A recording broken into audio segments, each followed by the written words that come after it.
I walked into the gym, my sneakers squeaking on the polished floor, expecting nothing more than a solid workout. Instead, I got a lesson in humiliation I'd never forget. A group of women, all glossy hair and designer leggings, sized me up and started whispering. Their giggles stung, each one a jab at my appearance, my skin, my place in their world. She doesn't belong here, one said, loud enough for me to hear. My chest tightened, but something else burned hotter. A secret I'd kept quiet for years. They thought they knew me. They were wrong. This is the story of what happens when prejudice collides with truth. My name's Kayla Johnson, and growing up in Oakland, I learned early that the world doesn't always see you for who you are. As a black girl in mostly white schools, I was the kid who got stares, whispered comments, or the occasional, "you're not like the others," backhanded compliment. It wasn't just school.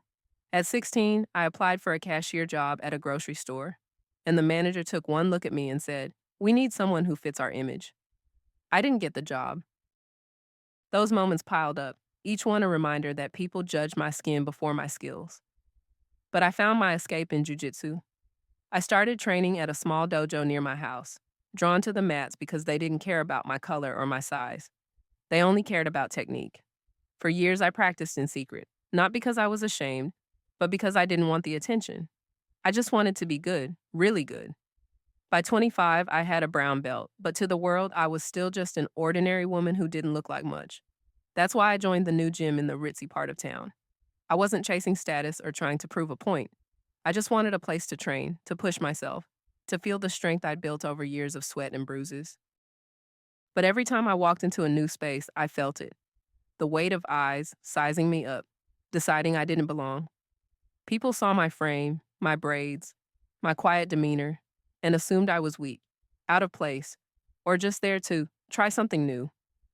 They never asked about the calluses on my hands or the scars on my shins from countless sparring sessions. They didn't know I could lock an armbar faster than most guys twice my size. And I didn't tell them. I kept my head down, let the assumptions roll off me, and focused on my goals. But that gym, with its sleek equipment and wealthy clientele, was about to test me in ways I didn't expect. The first day at the new gym felt like walking into a lion's den. The place smelled of fresh rubber mats and expensive perfume, with mirrors reflecting rows of pristine equipment. I adjusted my gym bag, my old black leggings standing out against the sea of neon Lululemon. I was there to train, not to impress, but I could feel the eyes on me as I crossed the floor to the martial arts section. A group of women, maybe 4 or 5, stood near the water fountain, their laughter sharp and deliberate. They were in their late 20s, with perfect ponytails and matching outfits, the kind of people who look like they owned the place. One of them, a blonde with a tight smile, caught my gaze and didn't look away. "You sure you're in the right spot?" she asked, her voice loud enough to turn heads. Her friends snickered and my stomach twisted. I wanted to shrink, to disappear into the locker room and never come back. "Yeah, I'm here to train," I said, keeping my tone even, but my cheeks burned. Another woman with a sleek bob and a smirk chimed in. "This isn't a beginner's yoga class, sweetie. The real stuff's probably too much for you." The words hit like a slap, and the gym seemed to grow quieter, like everyone was waiting for my response. I could have walked away. I almost did. My bag was still on my shoulder, and the exit was just a few steps behind me. But something inside me snapped. Not loud, not dramatic, just a quiet refusal to let this slide. I'd spent years swallowing comments like that, nodding politely while people assumed I was less than I was. Not today. I set my bag down, slow and deliberate, and walked to the mat. "I'll be fine," I said, my voice steady now. They exchanged glances, their smirks growing wider, like they'd just found a new game. The blonde, who I later learned was named Ashley, stepped closer. "Okay, let's see what you've got then," she said, her tone dripping with mockery. I didn't answer. I didn't need to. Years of rolling on the mats had taught me to keep my cards close. They didn't know I'd spent countless nights drilling chokes and sweeps until my muscles screamed. They saw a black woman in plain clothes and assumed I was out of my depth. Fine. Let them think that. I tied my hair back, stepped onto the mat, and felt the familiar calm settle over me. The kind of calm that comes when you know something no one else does. The instructor called for warm-ups, and I moved through them with ease, my body remembering every motion. Ashley and her friends kept watching, their whispers growing louder, but I didn't care. I was ready for whatever came next. The gym's fluorescent lights buzzed overhead as the tension thickened. I was on the mat, stretching, trying to focus on my breathing, but the whispers from Ashley and her crew cut through the air like shards of glass. They'd moved closer now, leaning against the wall, their voices carrying just enough to make sure I heard every word. "Look at her form," Ashley said, her tone sharp with amusement. "Does she even know what she's doing?" Her friend, a brunette named Lauren, laughed softly. "Probably watched a YouTube tutorial and thought she could hang with us." My hands clenched into fists, but I kept my eyes on the mat, forcing myself to stay calm. I'd dealt with this before, people assuming I was clueless because of how I looked. But this felt different. It was public, deliberate, a performance for the whole gym to see. A few other people glanced over, their faces a mix of curiosity and discomfort, but no one said a word. The silence from the bystanders stung almost as much as the insults. I wanted to scream, to tell them I'd been training for years, that I could probably tap them out in seconds. But I didn't. Not yet. I kept moving through the warm-up drills, my body fluid and precise, though my mind was racing. Every snicker from their corner felt like a weight pressing down on my chest, making it harder to breathe. Ashley stepped onto the mat, her posture casual but her eyes locked on me. "Hey, Kayla, right?" she said, her voice sugary but sharp. "Why don't you stick to the treadmill? This is for people who actually know what they're doing." The words landed like a punch, and I felt my face flush. I stood up, meeting her gaze. "I'm good here," I said, keeping my voice low but firm. Lauren snorted, crossing her arms. "Good. Sweetie, you're out of your league. This isn't a charity class." A few others in the gym turned away, pretending not to hear, but I could feel their attention. My heart pounded, a mix of shame and fury swirling inside me. I thought about my old dojo, where respect was earned through effort, not appearances. Here, it was like I was invisible unless I was being mocked. The instructor, a stocky guy named Mike, called for partner drills, and Ashley paired up with Lauren, throwing me a smug look. "Don't hurt yourself, okay?" she said, loud enough for the room to hear. I partnered with a quiet guy named Tom, who gave me a small nod but didn't say much. As we drilled, I could hear Ashley's voice over the grunts and thuds of the mat. "She's gonna quit by the end of the week," she said to Lauren, not even trying to whisper now. I focused on the drill, locking Tom's arm in a controlled hold, my movements sharp and deliberate. He tapped out quickly, surprised, and muttered, "Nice one." But Ashley's voice kept pulling me back. "Why's she even here?" she said, her words slicing through my focus. "This place isn't for people like her." The phrase hung in the air, heavy with meaning. People like her. My jaw tightened, and I felt something shift inside me. A line had been crossed. I wasn't just fighting their words anymore. I was fighting the years of being underestimated, of being told I didn't belong. I could have called them out, could have walked over and said something sharp, but words wouldn't change their minds. I knew what would. I released Tom's arm and stood up, wiping sweat from my brow. The room felt smaller, the air thicker. I wasn't going to run, not this time. I'd let them dig their hole a little deeper before I showed them exactly what I was capable of. The gym's air felt electric, charged with the weight of every stare and whisper. I was done being the target. Ashley's voice still echoed in my head, her last jab, people like her, burning like a fresh wound. The instructor, Mike, clapped his hands to signal the end of drills and announced an open mat for sparring. "Anyone feeling bold?" he asked, scanning the room. Ashley smirked, nudging Lauren, and raised her hand. "I'll go," she said, her eyes flicking to me. "How about you, Kayla? Want to try?" Her tone was playful, but the challenge was clear, a setup to embarrass me in front of everyone. My pulse quickened, not from fear, but from something sharper. Resolve. I'd spent years biting my tongue, letting people like her assume they had me figured out. Not anymore. I stood up, brushing my hands on my leggings. "Sure," I said, my voice calm but steady. A murmur rippled through the room. Ashley's smile faltered for a split second, like she hadn't expected me to accept. Lauren whispered something to her, and they both laughed, but I didn't care. I stepped onto the mat, feeling the familiar grip of the surface under my feet.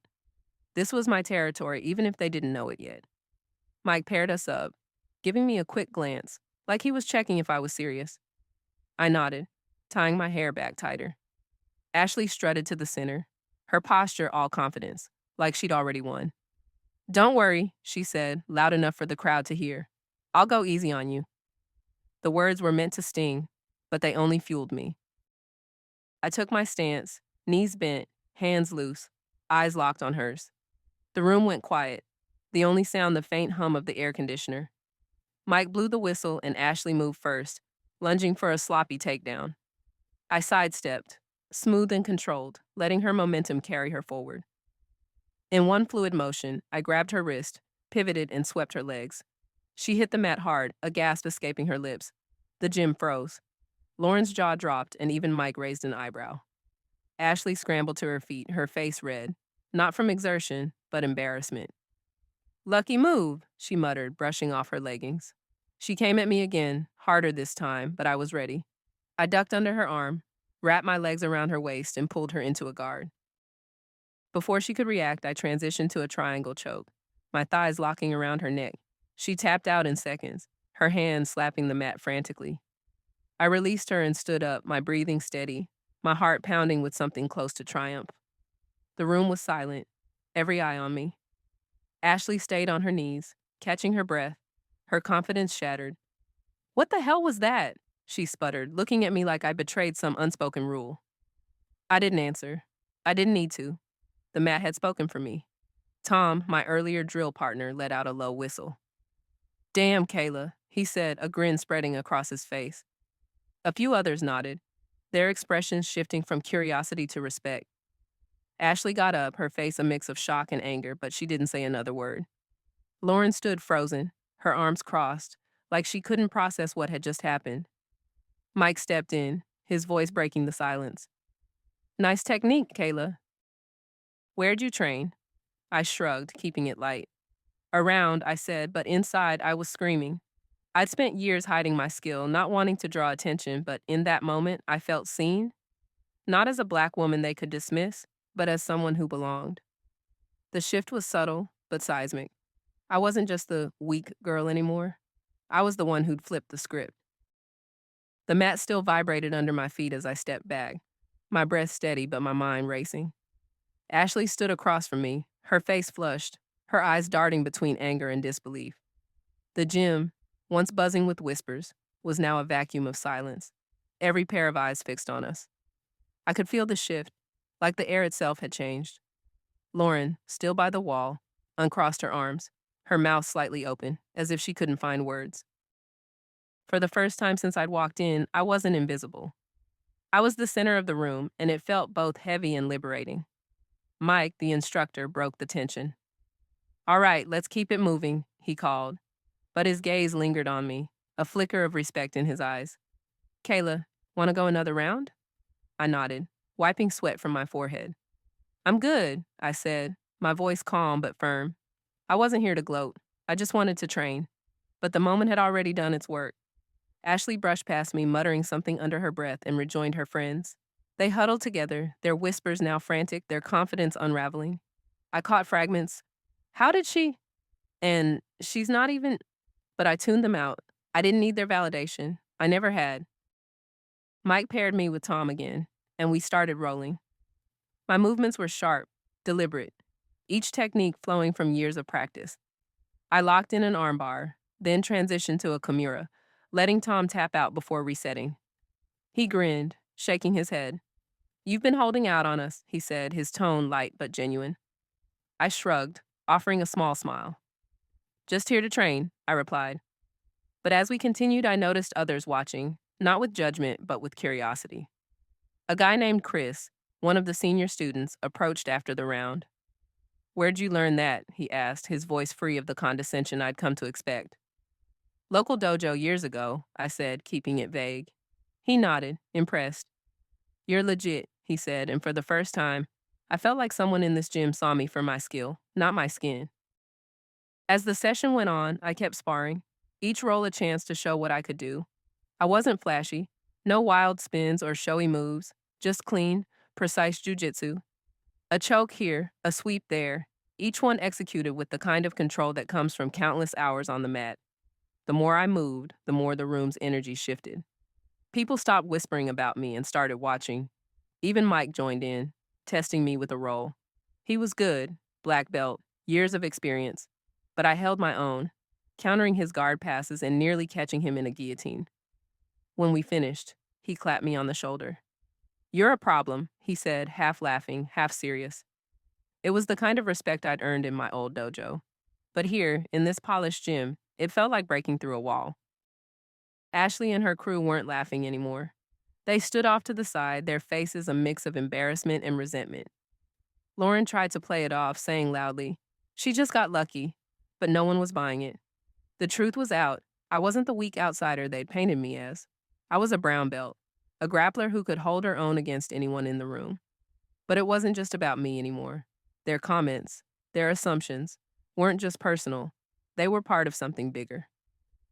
I overheard a quiet conversation near the lockers later. A woman named Sarah, who'd been silent during the earlier taunts, spoke up. "We misjudged her," she said to another member. "We saw her and just assumed." The word hung heavy. Assumed. It wasn't just about my skills. It was about my skin, my clothes, the way I carried myself. They'd built a story about me before I'd even opened my mouth. Mike pulled me aside after class. "You've got serious talent," he said. "Why didn't you say anything?" I hesitated, then answered honestly. "Didn't think I needed to. I just wanted to train." He nodded, like he understood more than he let on. "You've got a place here," he said. "Don't let anyone tell you different." His words hit deep, not because they were profound, but because they were real. For the first time, I felt like I belonged in that gym, not because I'd proven myself, but because someone saw past the surface. Chris and a few others joined us, asking about my training background, my favorite techniques. They weren't patronizing or surprised. They were curious, respectful, like I was one of them. It wasn't a fairy tale moment. No one apologized, and Ashley's crew didn't suddenly become my friends. But the dynamic had shifted. The gym wasn't just their space anymore. It was mine too. This wasn't just about one sparring match. It was about every time I'd been underestimated, every time someone had looked at me and decided I didn't measure up.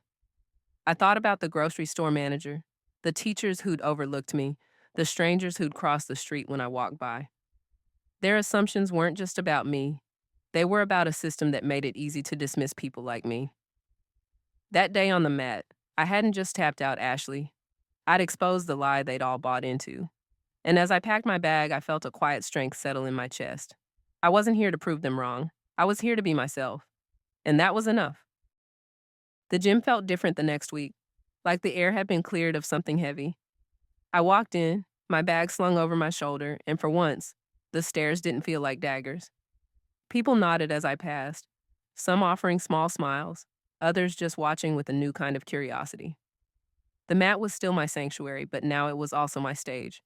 I'd shown them who I was, and the shift was undeniable. Ashley and her crew were there, but they kept their distance, their usual swagger replaced by a quiet unease. They didn't whisper or laugh when I walked by. Instead, they avoided my eyes, their conversations hushed and subdued. It wasn't an apology. People like them rarely apologize. But it was a start. Their silence spoke louder than their taunts ever had. Word of the sparring match had spread. Tom, my old drill partner, clapped me on the shoulder during warm-ups. "You're a legend now," he said, half grinning. I laughed it off, but I could feel the change. Chris, the senior student, asked me to lead a drill one day, something small but significant. "Show us that armbar setup," he said, not as a challenge, but as a request. I did, breaking down the moves step by step, and people listened. Not everyone, but enough. The gym wasn't a utopia overnight. There were still sidelong glances, still moments of tension, but the open mockery was gone. I'd carved out my space, and no one could take that away. Mike, the instructor, pulled me aside after class one day. "We had a staff meeting," he said, his voice low but serious. "What happened with you and Ashley's group? It opened some eyes." He told me they were updating the gym's policies, adding a clear code of conduct about respect and inclusion. It wasn't a grand gesture, just a few lines in a handbook, but it felt like progress. "You didn't just win a match," he added. "You made us think." I nodded, unsure what to say. I hadn't set out to change the gym's rules. I just wanted to train without being torn down. But hearing that my presence had forced a conversation, even a small one, hit me hard. It wasn't just about me anymore. It was about anyone else who'd ever felt out of place in a space like this.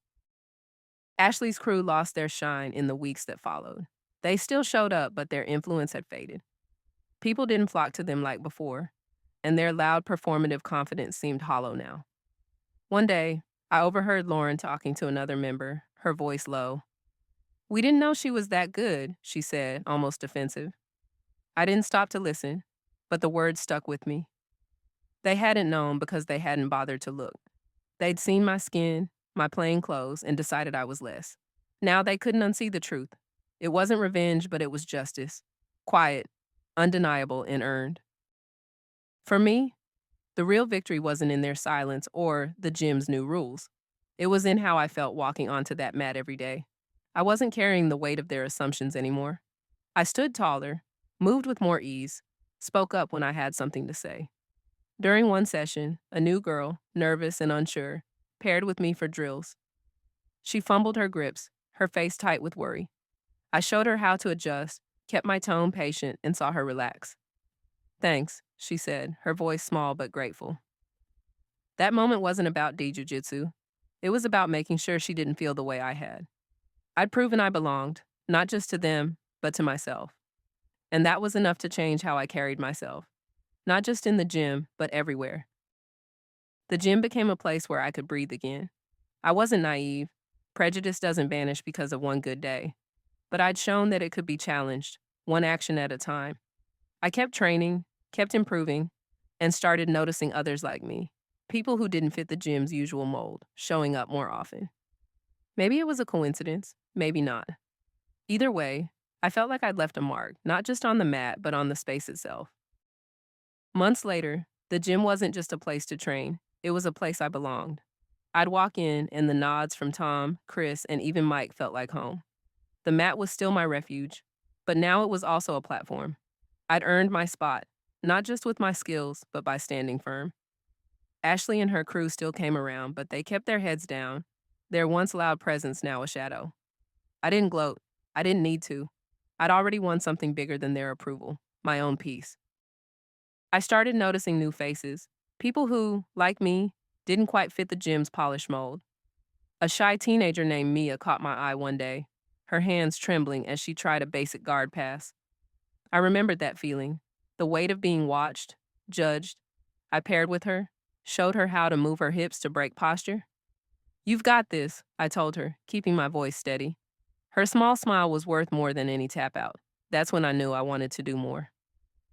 I approached Mike about starting a beginners group for women, especially those who felt out of place. He agreed, and soon I was leading a small class twice a week. It wasn't formal, just a handful of us on the mats, drilling basics, laughing through mistakes. But for some like Mia, it was a lifeline. One woman, a single mom named Tara, told me she'd always wanted to try martial arts but felt too intimidated. "Seeing you out there," she said, "made me think I could do it too." I didn't set out to be a hero.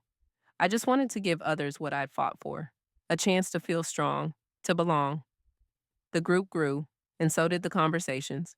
We talked about more than just technique, about the stares, the assumptions, the moments that made us doubt ourselves. It wasn't therapy, but it was close. I shared my story, not as a badge of honor, but as proof that you could push through. "I was humiliated here," I told them one evening, my voice quiet but clear. "But that doesn't define me. What I do next does." They nodded, some with tears in their eyes, and I knew they got it. Life outside the gym didn't change overnight. I still faced the world's biases, comments at work, looks on the street. But I carried myself differently now. I stood taller, spoke clearer, didn't shrink when eyes lingered too long. The gym had been my battleground, but the fight was bigger than that.